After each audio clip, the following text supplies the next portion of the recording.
What's up guys, it's Richie Rich back yet again, and this time I'm doing a review from the 90s starring Eddie Murphy, one of the biggest super duper comedians of all time, and this is Dr. Dolittle. Be sure to check this out. Excuse me, I got an announcement to make. Yo, if you ain't never been to Hempstead, then welcome. Where chickens cluck cluck day and night. G&B, I see some chickens going busy. So yeah guys, Dr. Dolittle, which came out in the late 90s. It was actually 1998 in fact. So like you can kind of see like from the cover in this kind of you already kind of know you're in for which it ends up being like a family friendly for fun type of film. You know, this is not a serious drama as like Eddie Murphy, like you know, because Eddie Murphy can do some like he has a different range of comedy, you know, like for instance like a Vampire in Brooklyn is a different kind of comedy. It's like it touches a bit of horror, and you know, it has its comedic times, more of like a dark kind of comedy, you know, which honestly was only made 3 years before this. Vampire in Brooklyn came out in 1995, and then you could have a Boomerang which came out in 1992, which has comedy in some areas but is more of that kind of romance drama, you know, where this, if you put them to a side like Vampire Brooklyn and Boomerang and a few of the other like, Eddie Murphy's, you know, I'm mainly focusing on his movies in the 90s, you know, this was mostly like a change up of films Eddie started to do, which I believe the biggest turning point was the Night Professor film, which was made in 1996, you know, so a couple years before this. Eddie Murphy went in this new direction of family-friendly films. You know, he went away from, you know, I believe probably what was the kind of like you know, trigger or catalyst for this was the failure of like Beverly Hills Cop, the third one, which came out 1980, I believe it was the 1982, yeah, 1982. You know, so, you know, and so like, yeah, Dr. Dolittle, you know, this is a film like I've seen a bunch of times, but I always never had like the interest to always sit down and watch it through, you know. Even when I was young, they used to always play this around like always around like the Christmas time, you know, around, everyone knows like once everyone has their break off school or that kind of Christmas season, you have like a marathon of like these kind of family friendly movies. Like Garfield would show on, Home Alone of course, and you know, Cats and Dogs, you know, a lot of these Disney animated movies, the Pixar films like Toy Story, Incredibles, Mulan, the list goes on, you know. So this would always be one film when I was, you know, when I was growing up in the 90s. I would always, you know, check out the flick, you know, but I'd always would never be, you know, fully invested to watch the whole film. So yeah, like what the film tells about is Eddie Murphy is playing John Dolittle. You know, as a boy he has the ability to talk to animals, kind of like this probably inspired Wild Thornberrys or something, but I digress. But like he has the abilities to talk to animals from a young age, and you know, due to some specific accident with one animal, you know, he chooses like not to use his abilities again. So like later on, it fast forwards into when he's adult, he's actually become like, you know, the man, he has a, you know, family, you know, he's got 2 teenage daughters, who the daughters are played by Kyla Pratt, who, if you don't know, she was the actress who appeared in the One-on-One TV series with Flex Alexander playing the dad. You know, this was one of the shows that was playing alongside Bunny Mac's show, and also My Wife and Kids, you know. So, you know, when the 90s era sitcoms ended, these were the new ones, and the Parkers was also playing around that time, you know. So she was really really fun, like cute actress. You know, she was probably like only like had to be younger than like 8 or 7 and that, but really young. And also Raven-Symoné, don't know if you can see that. You know, Raven-Symoné, who was probably in every 90s black sitcoms. You know, she had to appear. She appeared in Fresh Prince of Bel-Air, Hanging with Mr. Cooper, Cosby Show. I know she did a lot of guest spots and everywhere, you know, maybe even in Full House, you know, but she was everywhere in that. You know, this is her like as a teenager. You know, she appears as one of her daughters. And also Kristen Wilson plays the not love interest, but like the wife to Eddie Murphy. You know, super hot. You know, I've actually not seen her. So she guest appeared in My Wife and Kids, like what, I think a couple of episodes when Damon Wayans had to go to counselling with Tisha Campbell. And I think she appeared, I'm not sure if it was Stargate or also one of them kind of like, there was a film called Dungeons and Dragons. I remember seeing her because I can remember this fine, like, who? She's only playing like the mother in this, but even the scenes with her, it's like, you know, heaven. Ozzie Davis, who appeared in Jungle Fever, who appeared in Do the Right Thing, a lot of like Spike Lee collaboration. He plays the dad to John Dolittle, Eddie Murphy. And what is this film's notable for having is all the animals that appear in this. You know, so you got tigers, you got ducks, you got dogs, you got the guinea pig. They're all voiced by you know, notable like comedians who, especially at that time. So you had like Chris Rock.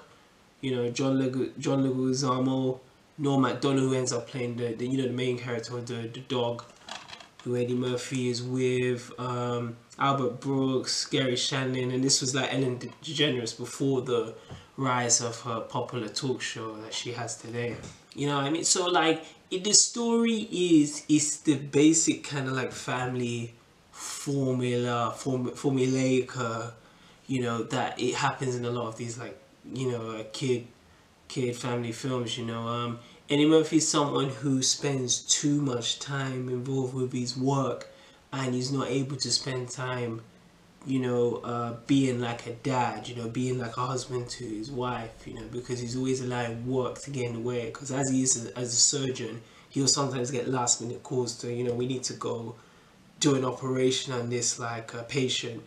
And Eddie Murphy will just leave, you know. They actually had this retreat in one scene that he just leaves, you know, straight. He leaves them there and he just goes to work, you know. And what happens is when one particular time at night, he ends up hitting one of the dogs, you know, played by Norm Macdonald, you know. And like through the whole movie, you can see how John Dolittle starts to have like a change of heart, you know. He just starts to understand. And it's funny because when you watch it, you really start to understand about the whole kind of like the work environment, you know, like how spending so much time in work can kind of take away time you really need to spend with your loved ones. You know, like if you just want to always be, I know this is like out of thing, but for this week, like I've worked pretty much like at least 6 days this week, you know, and it's so time absorbing, you know. And it's like you sometimes just want to use that time to spend with, like, you know, your friends, your family, you know, people who you care about, you know. And but it's like he has you know, kids who are, you know, like that age when they need, you know, their dad to be in their lives, you know. And it's got like your hot wife as well, in this played by Kristen Wilson and that, but he's like, he can never be there, you know. So yeah, it's just that as the movie you know, like, you know, it gets to the climax tonight, you know, like it basically like there's this big tiger at the end, like he has to do an operation, because what it is like Ozzie Davis playing the dad of Dolittle, he knew about the, you know, the powers that John Dolittle had, you know, of him being able to talk to animals, but he just kept it a secret.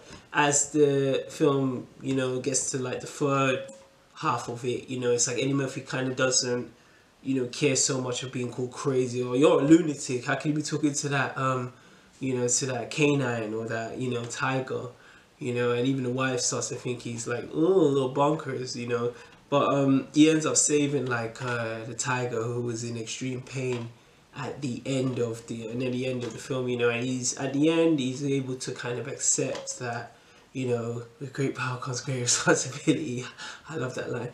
But he accepts his gifts as a talent, and it's like he instead of like kind of being a surgeon for patients, he accepts that, you know, he's there to help do like greater good for like animals across, not even just where he's based, but, you know, across the world. Yeah, this is not like a film I can definitely not go into great detail, because like I've always watched this in little fragments, you know. I watched this just before this, like just before I was doing this review, and even when I was watching it, I don't know if anyone's got this, like for me, when I'm watching something that I'm not invested in, I will always find an excuse to go do something else, you know. Like I did my washing while I was watching this, you know, then after I went made a sandwich, you know. But yeah, you know, I always found ways to just kind of like sneak in and out of the film, you know. So I would just be like, I always like stay for, you know, the most important parts, you know. What I just love with this film, like if I'm gonna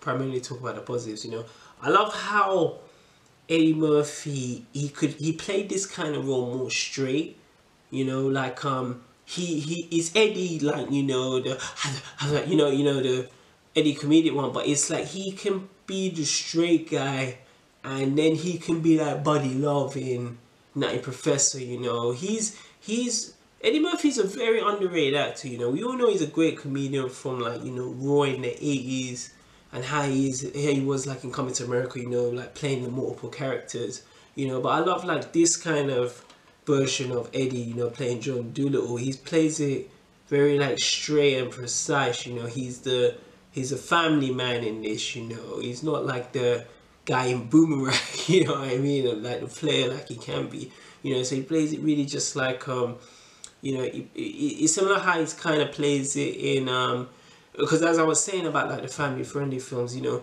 this must have definitely obviously inspired his runs going into like playing like Haunted Mansion, Pluto Nash, what was it, 1,000 Words, imagine that, you know, of him being the dad and, you know, taking care of like his young, you know, young kind of, you want to say urban, but like it's not urban, but like, you know, the black family, because again, it's still, you know, maybe it's changing now in 2019. Around that time in the late 90s and, you know, coming into the early 2000s, still to have that kind of like a positive version of like a black family, especially on the silver screen, they weren't giving that to too many actors.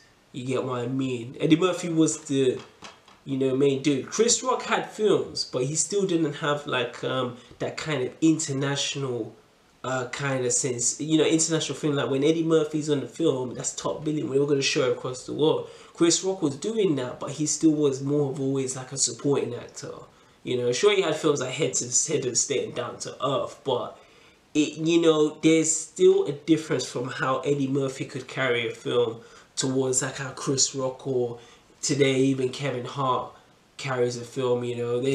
And like as I was saying, like we used to this is where like the soldier, when we used to go Blockbuster, we used to actually, I think we had like we had the comedy section, and we had like the Eddie Murphy kind of like the ones we always used to get. We used to get Beverly Hills Cop like 1 and 2. We always missed 3.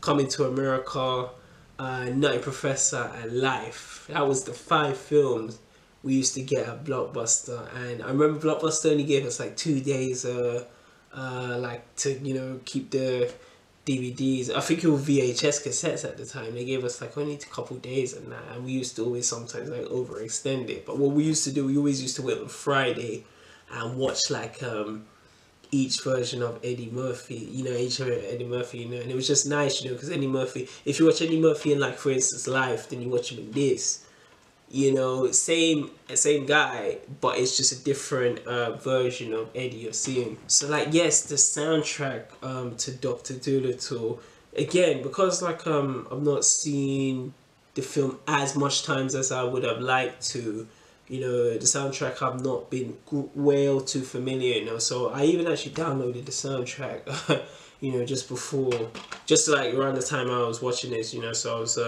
just listening to the you know, the different artists they had. You know, it has a combination of like, you know, Aaliyah at the time, Genuine, I believe what's it? Yeah, Montel Jordan, and the reason for King K's exposure, AJ. You know what I mean? But like yeah, a lot of like them R&B you know, noble artists, the R&B artists who were like at the tail end of the late 90s, you know, coming to the early 2000s, they appear like in the soundtracks, you know, and it's like I've only listened to them over, you know, just like once and that, you know, so I do need more time to listen to it. But you know, from what I heard, it's still like, I think, because I'm so biased because I just love the 90s, you know, music in here, so you know, you definitely would want to check it out. So yeah, man, who would I recommend Dr. Dolittle to? Right, this is kind of weird one, because like, you know, sometimes you can watch like films or even TV shows or cartoons as kids, and you can watch them as an adult, and you can still have that kind of like, you can have that bond with that film, you know. With me, this is just for me, like when I was, and it could just be the premise, you know, I've never been a person who's owned an animal, you know, I've been chased by so much dogs, it's been crazy, but like I've never really been engaged in too much animals, you know, like if maybe a couple times, but I've never really been someone with animals, so I cannot really relate to that aspect, you know, someone having a dog or a cat, you know what I mean. So like if people are, you know, anyone's like a lover of like animals, is lovers of like, you know, just like you know, just animals in their natural habitats, they would definitely love it, because pretty much every animal in, you know, ones that you would see in this kind of like sea environment, they would appear in this, you know. And just the way how and again the other big plus is, you know, Eddie Murphy. You know, anyone who's a big fan of Eddie Murphy like I am, you know, again, this is not the Eddie from Coming to America or The Golden Child. You have to scratch that out. This Eddie Murphy, if you watch Nutty Professor, you'll kind of be like, okay, you can see the transition he was making, and I keep on saying it, that was the biggest change of Eddie Murphy's career, you know, where he went to that kind of like, you know, he wasn't swearing, he wasn't too much of that kind of like player, he wasn't like a Boomerang or Harlem Nights, or even into a small degree in Beverly Hills Cop. It was more of just the family man, you know. Nutty Professor, I think, was the biggest, because out of all of the films, I personally think from you know, post Coming to America, like Nutty Professor and Life obviously was the best of his successes, you know. So yeah, I honestly think, yeah, if you're a fan of like just Eddie Murphy not being like, you know, so extravagant, but just playing it like a cool comedic, you know, surgeon, definitely check this out. And if you're a fan of like animals in general, definitely have a check out this vid. Yes guys, that's my review on Dr. Dolittle. Let me know if anyone has seen this film, you know, if you agree with some of my opinions. If you disagree, please let me know. Yes guys, stay tuned for more coming reviews from the 90s, just like always, that will be coming very, very soon. Peace to all up in my cage, I'm about to plug two, fix them up on my plate. Club, body stacking all up in my crib. Anybody wanna know the party's still sick? Somebody's knocking at my door. The same chick that